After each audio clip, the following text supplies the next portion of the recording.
नमस्कार, स्वागत आहे आपलं महाराष्ट्र प्राइम मध्ये।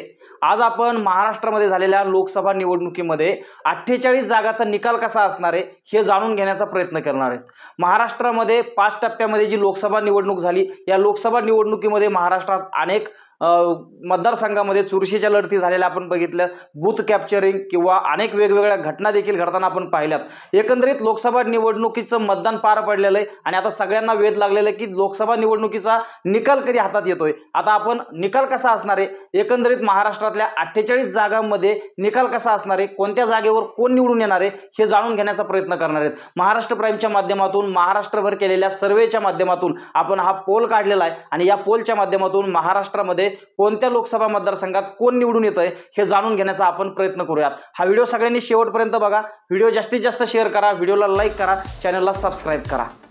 बुलढाणा लोकसभा मतदारसंघात शिवसेना शिंदे गटाचे प्रतापराव जाधव विरुद्ध शिवसेना ठाकरे गटाचे नरेंद्र खेडेकर यांच्यामध्ये ही लढत झालेली आहे आणि यामध्ये शिवसेना ठाकरे गटाचे नरेंद्र खेडेकर विजयी होतील असं बोललं जात आहे। यानंतर पुढचा मतदारसंघ आहे अकोला लोकसभा मतदारसंघ। अकोला लोकसभा मतदारसंघामध्ये तिरंगी लढत झालेली पाहायला मिळाली आहे। अकोल्यामध्ये भारतीय जनता पार्टीचे अनुप धोत्रे, काँग्रेसचे अभय पाटील आणि वंचित बहुजन आघाडीचे प्रकाश आंबेडकर या तिघांमध्ये लढत झालेली आहे। अकोला लोकसभा मतदारसंघातून भारतीय जनता पार्टीचे अनुप धोत्रे आघाडीवर असल्याचं बोललं जात आहे। यानंतर तिसरा लोकसभा मतदारसंघ आहे अमरावती लोकसभा मतदारसंघ। अमरावती लोकसभा मतदारसंघातून भारतीय जनता पार्टीच्या नवनीत राणा आणि काँग्रेसचे बळवंत वानखेडे यांच्यामध्ये चांगली तगडी फाईट झाली आहे, तर नवनीत राणा भारतीय जनता पार्टीच्या आघाडीवर असल्याचं बोललं जात आहे। चौथा लोकसभा मतदारसंघ आहे वर्धा लोकसभा मतदारसंघ। भारतीय जनता पार्टीचे रामदास तडस आणि राष्ट्रवादी काँग्रेस पक्ष शरद पवार गटाचे अमर काळे यांच्यामध्ये चांगली जोरदार चुरशीची लढत झाली आहे आणि वर्धा लोकसभा मतदारसंघातून अमर काळे विजयी होतील असा अंदाज आहे। यानंतर पाचवा लोकसभा मतदारसंघ आहे रामटेक। रामटेकमधून शिवसेना शिंदे गटाचे राजू पारवे आणि काँग्रेसचे श्यामकुमार बर्वे यांच्यामध्ये चुरशीची लढत झाली आहे आणि रामटेकमधून शिवसेना शिंदे गटाचे राजू पारवे विजयी होतील असा अंदाज वर्तवला जातोय। यानंतर सहावा लोकसभा मतदारसंघ आहे नागपूर लोकसभा मतदारसंघ।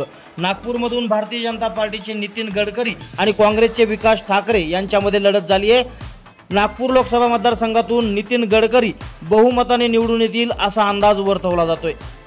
यानंतर सातवा लोकसभा मतदारसंघ आहे गोंदिया भंडारा। गोंदिया भंडारामधून भारतीय जनता पार्टीचे सुनील मेंढे आणि काँग्रेसचे प्रशांत पडोळे यांच्यामध्ये लढत झाली होती। गोंदिया भंडारामधून भारतीय जनता पार्टीचे सुनील मेंढे आघाडीवर असल्याचं बोललं जात आहे। यानंतरचा महत्त्वाचा लोकसभा मतदारसंघ आहे गडचिरोली चिमूर। गडचिरोली चिमूरमधून भारतीय जनता पार्टीचे अशोक नेते आणि काँग्रेसचे नामदेव किरसाण यांच्यामध्ये लढत झाली होती। गडचिरोली चिमूरमधून काँग्रेसचे नामदेव किरसाण हे आघाडीवर राहतील असा अंदाज वर्तवला जातोय। यानंतरचा लोकसभा मतदारसंघ आहे चंद्रपूर लोकसभा मतदारसंघ। चंद्रपूरमधून भारतीय जनता पार्टीचे सुधीर मुनगंटीवार आणि काँग्रेसच्या प्रतिभा धानोरकर यांच्यामध्ये तगडी फाईट झाल्याचं बोललं जात आहे आणि चंद्रपूरमधून काँग्रेसच्या प्रतिभा धानोरकर निवडून येतील असा अंदाज वर्तवला जातोय। पुढचा मतदारसंघ आहे यवतमाळ वाशिम। यवतमाळ वाशिम मधून शिवसेना शिंदे गटाच्या राजश्री पाटील आणि शिवसेना ठाकरे गटाचे संजय देशमुख यांच्यामध्ये लढत झाली आहे। यवतमाळ वाशिम मधून शिवसेना ठाकरे गटाचे संजय देशमुख विजयी होतील असा अंदाज वर्तवला जातोय। पुढचा लोकसभा मतदारसंघ आहे बीड। बीडमधून भारतीय जनता पार्टीच्या पंकजा मुंडे आणि राष्ट्रवादी काँग्रेस पक्ष शरद पवार गटाचे बजरंग सोनवणे यांच्यामध्ये चुरशीची लढत झालेली पाहायला मिळाली आणि बीडमधून राष्ट्रवादी काँग्रेस पक्ष शरद पवार गटाचे बजरंग सोनवणे आघाडीवर राहतील असं बोललं जात आहे। यानंतर पुढचा लोकसभा मतदारसंघ आहे धाराशिव लोकसभा मतदारसंघ। धाराशिवमधून शिवसेना ठाकरे गटाचे ओमराजे निंबाळकर आणि भारतीय जनता पार्टीच्या अर्चना पाटील यांच्यामध्ये लढत झाली आहे। शिवसेना ठाकरे गटाचे ओमराजे निंबाळकर धाराशिव लोकसभा मतदारसंघातून आघाडीवर राहतील असं चित्र आहे।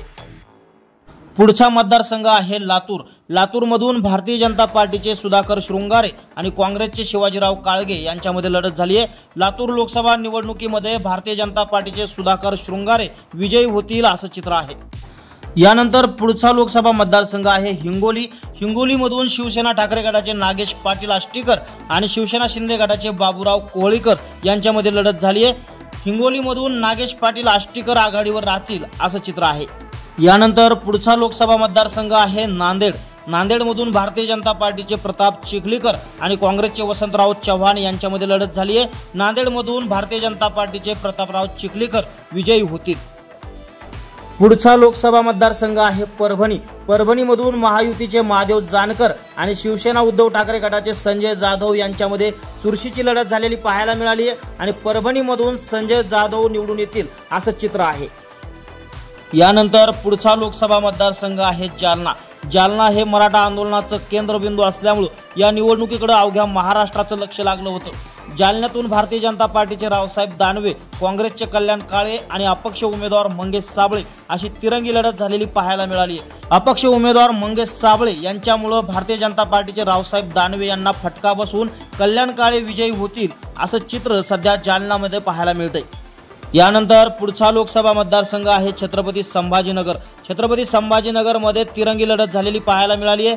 शिवसेना शिंदे गटाचे संदीपान भुमरे, शिवसेना ठाकरे गटाचे चंद्रकांत खैरे आणि एमआयएम पक्षाचे इम्तियाज जलील अशी तिरंगी लढत झाली आहे. या तिरंगी लढतीमध्ये हिंदू मतांचं विभाजन होऊन एमआयएमचे इम्तियाज जलील निवडून येतील असं चित्र आहे. यानंतर पुढचा लोकसभा मतदारसंघ आहे सोलापूर. सोलापूरमधून भारतीय जनता पार्टीचे राम सातपुते आणि काँग्रेसच्या प्रणिती शिंदे यांच्यामध्ये लढत झाली आहे. भारतीय जनता पार्टीचे राम सातपुते सोलापूरमधून आघाडीवर राहतील असं बोललं जातंय. पुढचा मतदारसंघ आहे माढा लोकसभा मतदारसंघ. माढ्यातून शिवसेना शिंदे गटाचे रणजितसिंह निंबाळकर आणि राष्ट्रवादी काँग्रेस पक्ष शरद पवार गटाचे धैर्यशील मोहिते यांच्यामध्ये तगडी फाईट झाल्याचं बोललं जात आहे. माढ्यामधून राष्ट्रवादी काँग्रेस पक्ष शरद पवार गटाचे धैर्यशील मोहिते विजयी होतील असं चित्र आहे. यानंतर पुढचा मतदारसंघ आहे सांगली. सांगलीमधून भारतीय जनता पार्टीचे संजय काका पाटील आणि शिवसेना ठाकरे गटाचे चंद्रहार पाटील यांच्यामध्ये लढत झाली आहे. सांगलीमधून भारतीय जनता पार्टीचे संजय काका पाटील हे आघाडीवर असल्याचं बोललं जातं. पुढचा मतदारसंघ आहे सातारा. सातारामधून भाजपाचे उदयनराजे भोसले आणि राष्ट्रवादी शरद पवार गटाचे शशिकांत शिंदे यांच्यामध्ये चुरशीची लढत झाली आहे. शशिकांत शिंदे यांच्यासाठी शरद पवारांनी ताकद लावल्यामुळे उदयनराजे भोसले यांना पराभवाला सामोरे जावं लागेल असं देखील बोललं जात आहे. सातारामधून राष्ट्रवादी काँग्रेस पक्ष शरद पवार गटाचे शशिकांत शिंदे विजयी होतील असं चित्र आहे. यानंतर पुढचा मतदारसंघ आहे कोल्हापूर. कोल्हापूरमधून शिवसेना शिंदे गटाचे संजय मंडलिक आणि काँग्रेसचे छत्रपती शाहू महाराज यांच्यामध्ये लढत झाल्याचं बोललं जात आहे. कोल्हापूरमधून छत्रपती शाहू महाराज विजयी होतील असं चित्र आहे. पुढचा मतदारसंघ आहे हातकणंगले. हातकणंगलेमधून शिवसेना शिंदे गटाचे धैर्यशील माने आणि शिवसेना ठाकरे गटाचे सत्यजित पाटील यांच्यामध्ये चुरशीची लढत झाली आहे. हातकणंगले मतदारसंघातून शिवसेना शिंदे गटाचे धैर्यशील माने विजयी होतील असा अंदाज आहे. पुढचा लोकसभा मतदारसंघ आहे मावळ. मावळमधून शिवसेना शिंदे गटाचे श्रीरंग बारणे आणि शिवसेना ठाकरे गटाचे संजोग वाघेरे यांच्यामध्ये लढत झाली आहे. मावळ लोकसभा निवडणुकीमध्ये शिवसेना शिंदे गटाचे श्रीरंग बारणे विजयी होतील असा अंदाज आहे. त्यानंतर पुढचा लोकसभा मतदारसंघ आहे पुणे. पुणे येथून भाजपाचे मुरलीधर मोहोळ आणि काँग्रेसचे रवींद्र धंगेकर यांच्यामध्ये लढत आहे. पुणेमध्ये भाजपाचे मुरलीधर मोहोळ बाजी मारतील असा अंदाज आहे. पुढचा लोकसभा मतदारसंघ आहे बारामती. बारामतीमधून राष्ट्रवादी शरद पवार गटाच्या सुप्रिया सुळे आणि राष्ट्रवादी अजित पवार गटाच्या सुनेत्रा पवार यांच्यामध्ये ही लढत झाली आहे. अटीतटीचा सामना झालाय आणि या लढाईमध्ये राष्ट्रवादी शरद पवार गटाच्या सुप्रिया सुळे विजयी होतील असं चित्र आहे. पुढचा मतदारसंघ आहे शिरूर. शिरूरमधून राष्ट्रवादी शरद पवार गटाचे अमोल कोल्हे आणि राष्ट्रवादी अजित पवार गटाचे शिवाजीराव आढळराव पाटील यांच्यामध्ये ही लढत झाली आहे. शिरूरमधून राष्ट्रवादी शरद पवार गटाचे अमोल कोल्हे आघाडीवर राहतील असं चित्र आहे. पुढचा मतदारसंघ आहे नगर दक्षिण. नगर दक्षिण मधून भारतीय जनता पार्टीचे सुजय विखे आणि राष्ट्रवादी काँग्रेस पक्ष शरद पवार गटाचे निलेश लंके यांच्यामध्ये अटीतटीचा सामना झालाय. नगर दक्षिण मधून निलेश लंकेच बाजी मारतील असं चित्र आहे. पुढचा मतदारसंघ आहे शिर्डी लोकसभा मतदारसंघ. शिर्डीमधून शिवसेना शिंदे गटाचे सदाशिव लोखंडे आणि शिवसेना ठाकरे गटाचे भाऊसाहेब वाकचौरे यांच्यामध्ये लढत झाली आहे. शिर्डीमधून भाऊसाहेब वाकचौरे बाजी मारतील असं चित्र आहे. पुढचा मतदारसंघ आहे नंदुरबार. नंदुरबारमधून शिवसेना शिंदे गटाच्या हिना गावित आणि काँग्रेसचे गोपाल पाडवी यांच्यामध्ये लढत झाली आहे.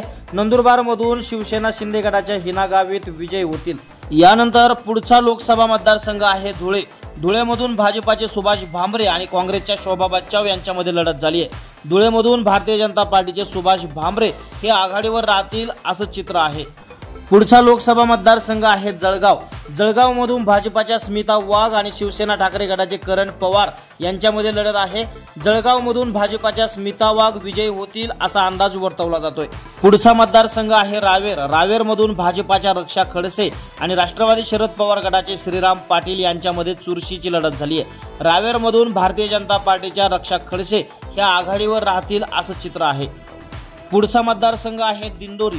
दिंडोरीमधून भाजपाच्या भारती पवार विरुद्ध राष्ट्रवादी शरद पवार गटाचे भास्कर बगरे अशी लढत झाली आहे. दिंडोरीमधून भास्कर बगरे हे आघाडीवर राहतील असा अंदाज आहे.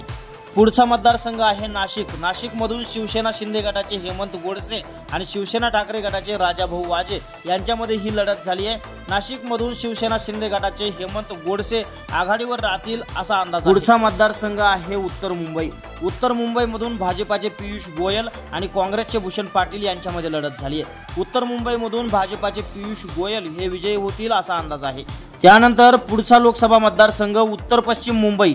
उत्तर पश्चिम मुंबईमधून शिवसेना शिंदे गटाचे रवींद्र वायकर आणि शिवसेना ठाकरे गटाचे अमोल कीर्तीकर यांच्यामध्ये लढत झाली आहे. उत्तर पश्चिम मुंबईमध्ये शिवसेना ठाकरे गटाचे अमोल कीर्तीकर विजयी होतील असा अंदाज वर्तवला जातोय. पुढचा मतदारसंघ आहे उत्तर पूर्व ईशान्य मुंबई. येथून भारतीय जनता पार्टीचे मिहीर कोटेचा आणि शिवसेना ठाकरे गटाचे संजय दिना पाटील यांच्यामध्ये लढत झाली आहे. उत्तर पूर्व ईशान्य मुंबईमधून ठाकरे गटाचे संजय दिना पाटील विजयी होतील असा अंदाज आहे. पुढचा मतदारसंघ आहे उत्तर मध्य मुंबई. उत्तर मध्य मुंबईमधून भाजपाचे उज्ज्वल निकम आणि काँग्रेसच्या वर्षा गायकवाड यांच्यामध्ये लढत झाली आहे. उत्तर मध्य मुंबईमधून भाजपाचे उज्ज्वल निकम आघाडीवर असल्याचं बोललं जात आहे. यानंतर पुढचा लोकसभा मतदारसंघ आहे दक्षिण मध्य मुंबई. दक्षिण मध्य मुंबईमधून शिवसेना शिंदे गटाचे राहुल शेवाळे आणि शिवसेना ठाकरे गटाचे अनिल देसाई यांच्यामध्ये लढत झाली आहे. दक्षिण मध्य मुंबईमधून अनिल देसाई हे आघाडीवर असल्याचं बोललं जात आहे. पुढचा मतदारसंघ आहे दक्षिण मुंबई. दक्षिण मुंबईमध्ये शिवसेना शिंदे गटाच्या यामिनी जाधव आणि शिवसेना ठाकरे गटाचे अरविंद सावंत यांच्यामध्ये लढत झाली आहे. दक्षिण मुंबईमधून शिवसेना शिंदे गटाच्या यामिनी जाधव पिछाडीवर राहतील आणि अरविंद सावंत विजयी होतील असा अंदाज वर्तवला जातोय. यानंतर पुढचा लोकसभा मतदारसंघ आहे रायगड. रायगडमधून राष्ट्रवादीचे सुनील तटकरे आणि शिवसेना ठाकरे गटाचे अनंत गीते यांच्यामध्ये लढत झाली आहे. रायगडमधून राष्ट्रवादी अजित पवार गटाचे सुनील तटकरे आघाडीवर राहतील असा अंदाज वर्तवला जातोय. पुढचा मतदारसंघ आहे रत्नागिरी सिंधुदुर्ग. भारतीय जनता पार्टीचे नारायण राणे आणि शिवसेना ठाकरे गटाचे विनायक राऊत यांच्यामध्ये रत्नागिरी मतदारसंघातून लढत झाली आहे. रत्नागिरीमधून भारतीय जनता पार्टीचे नारायण राणेच विजयी होतील असा अंदाज आहे. पुढचा मतदारसंघ आहे पालघर. पालघरमधून भाजपाचे हेमंत सावरा आणि शिवसेना ठाकरे गटाच्या भारती कांबळी यांच्यामध्ये लढत झाली आहे. पालघरमधून भारती कांबळी यांना आघाडी मिळू शकते असा अंदाज वर्तवला जातोय. पुढचा मतदारसंघ आहे भिवंडी. भिवंडीमधून भारतीय जनता पार्टीचे कपिल पाटील आणि राष्ट्रवादी शरद पवार गटाचे सुरेश म्हात्रे यांच्यामध्ये लढत झाली आहे. भिवंडीमधून सुरेश म्हात्रे यांना आघाडी मिळण्याची शक्यता आहे. पुढचा लोकसभा मतदारसंघ आहे कल्याण. कल्याणमधून शिवसेना शिंदे गटाचे श्रीकांत शिंदे आणि शिवसेना ठाकरे गटाच्या वैशाली दरेकर यांच्यामध्ये लढत झाली आहे. कल्याणमधून श्रीकांत शिंदे विजयी होतील असा अंदाज आहे. यानंतरचा पुढचा आणि शेवटचा मतदारसंघ आहे ठाणे. ठाणेमधून शिवसेना शिंदे गटाचे नरेश म्हस्के आणि शिवसेना ठाकरे गटाचे राजन विचारे यांच्यामध्ये लढत झाली आहे. ठाणेमधून राजन विचारे आघाडीवर राहतील असा अंदाज वर्तवला जातोय. हा होता महाराष्ट्रामध्ये झालेल्या लोकसभा निवडणुकीतील 48 मतदारसंघातील एक्झिट पोल. यावेळेस लोकसभा निवडणूक जी झाली आहे त्याचा अंदाजे अशा पद्धतीने निकाल लागू शकतो. महाराष्ट्र प्राईम न्यूज चॅनलच्या माध्यमातून आपण महाराष्ट्रभर सर्वे केलेला आहे आणि त्या सर्वेच्या माध्यमातून हा रिझल्ट आपल्यासमोर आलेला आहे. एकंदरीत महाविकास आघाडीला 26 जागा तर महायुतीला 21 जागा आणि MIMची 1 जागा येऊ शकते. अशा पद्धतीचा हा सर्वे आहे, पोल आहे. हा पोल तुम्हाला कसा वाटला कमेंटच्या माध्यमातून नक्की कळवा आणि हा व्हिडिओ जास्तीत जास्त शेअर करा.